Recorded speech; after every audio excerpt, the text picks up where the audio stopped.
prezirem igre pogađanja. Biću kralj plemenske scene. O, divno.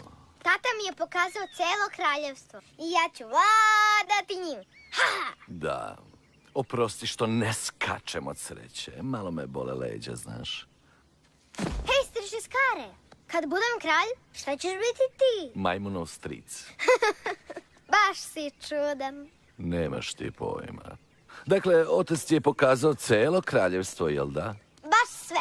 Ali ne i ono što leži iza severne granice. Nije.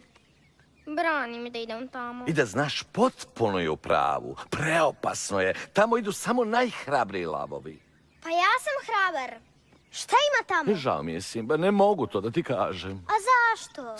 Simba, samo brinem za dobrobit mog omiljenog bratanca.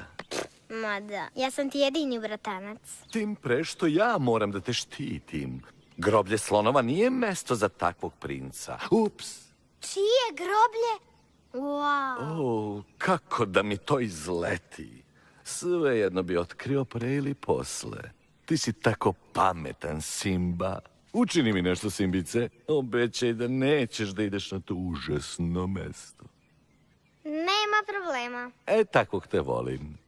A sada idi da se igraš, Simbice.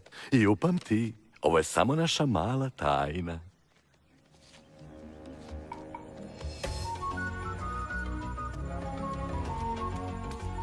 Zdravo, Nala. Zdravo, Simba. Dođi, vodim te na jedno stramo mesto. Simba, zar ne vidiš da se kupam?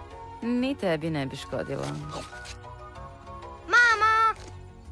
Mama, kvariš mi grivu. Dobro, čisam. Možemo da idemo. A kuda ćemo to? Nadam se da to mesto nije glupo. Ne, mnogo je moćno. A gde se nalazi to moćno mesto? Pa blizu je pojilišta. Pojilišta? Šta ćemo kod pojilišta? Pokazat ću ti kad stignemo. Mama, smem li sa Simbom? Šta ti misliš, Sarabi? Pa... Molim te! Nemam ništa protiv. Super! Samo ako Zazu pođe sa vama. Ne za Zu.